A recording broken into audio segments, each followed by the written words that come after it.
Hey guys, since we're a couple weeks into hybrid learning, I just wanted to do a quick little rule review for you all. So number one, when you're at home and zooming in, your cameras need to remain on. This does not mean that you pop on with your cameras in the beginning and then disappear for the remainder of the class. The exception to this rule would be when you're independently working and I've told you that this is okay. You're allowed to go off camera. When I ask you to come on camera, if you do not come on camera, then I'll have to reach out to you and your parent and we'll kind of talk about what's going on. So rule number one, make sure when you're zooming in, cameras are on. Rule number two is when you're zooming in, you need to remember that you're still required to participate. This means that when we're doing a discussion, we're going over questions, or we're going over the reading, you should still be participating in whatever's going on in the class.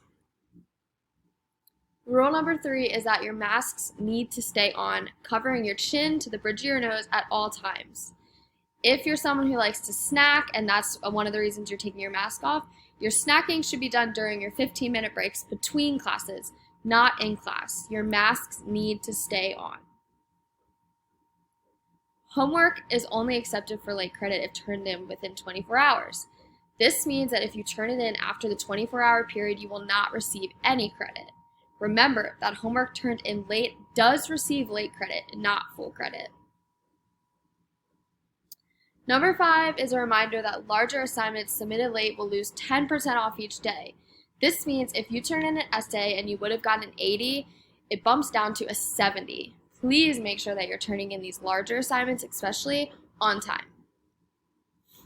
Number 6 is whether at home or in our class, cell phones are not allowed to be out.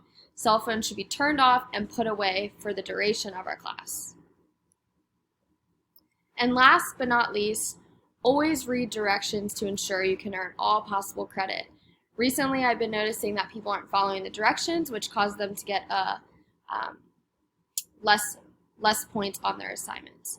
Please make sure you're reading the directions. They are there to help you. If you have questions about any of the rules reviewed in this little presentation, feel free to reach out.